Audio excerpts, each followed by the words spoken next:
big defensive play when we had to make it. You know, I mean, it was that simple.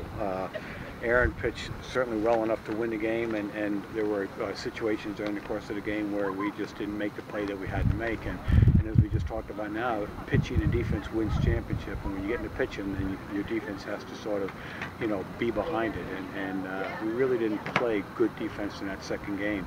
First game, when you hit the way we hit and you score the runs you score, everybody relaxes and your defense isn't so much a factor. But when you're in a tight ball game, it's a great pitcher and a great you know, softball team like Lehigh, you have to make all the plays, and we didn't make the plays tonight. What do you think happened in the top of the eighth with the ball that went under Reed's glove? Was it just miscommunication between the outfielders, or? Yeah, you know, rule number one for Hofstra's infielders: never make an error under your glove, and obviously the ball went under a glove.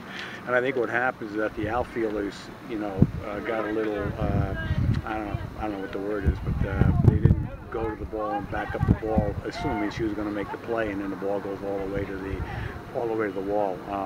And we certainly addressed that. But what happens is that the outfield is very fast, okay, and the ball just got to the fence, and that was the difference of the game. Did you see the players getting tired at all, especially in the late innings? 4 games in 2 days? No, we're not tired at all. In fact, we could play 2 more tomorrow and be all over it. You know, they're in great shape. They condition real hard. We have a great strength coach here, and we just work real hard at it. But this was just a matter of just some poor defensive timing. Us not making the plays when we had to make the plays. The great thing about this game is that we were being a no-hit. They get the 4 runs, and we come back immediately and answer with 3. And then all of a sudden, third time through the lineup, which is when you expect your hitters to start hitting, everybody started to get good swings at the ball and got great passes at the ball. And we really came back and challenged them toward the end, which is key. We really competed late in the game, which is when you have to do it to win games. And if we don't make the errors, we might win that game by 1 or 2 runs. So, it's just one of those deals.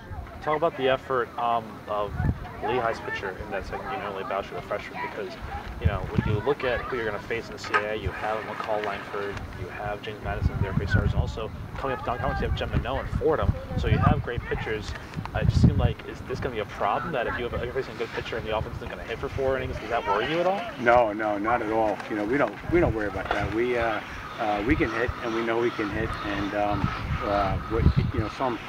sometimes with the difference of their pitcher in the first game and the pitcher in the second game was distinctly different, 2 different types of pitchers, and it usually takes 1 or 2 at-bats coming through. The third at-bat was where I was wondering, okay, how are we going to adjust to it? And we adjusted, so a lot of times you'll take pitches early, you'll maybe change your approach the second time through, and we had great at-bats third time through, which is how we got back into the game, and that's the key winning softball game.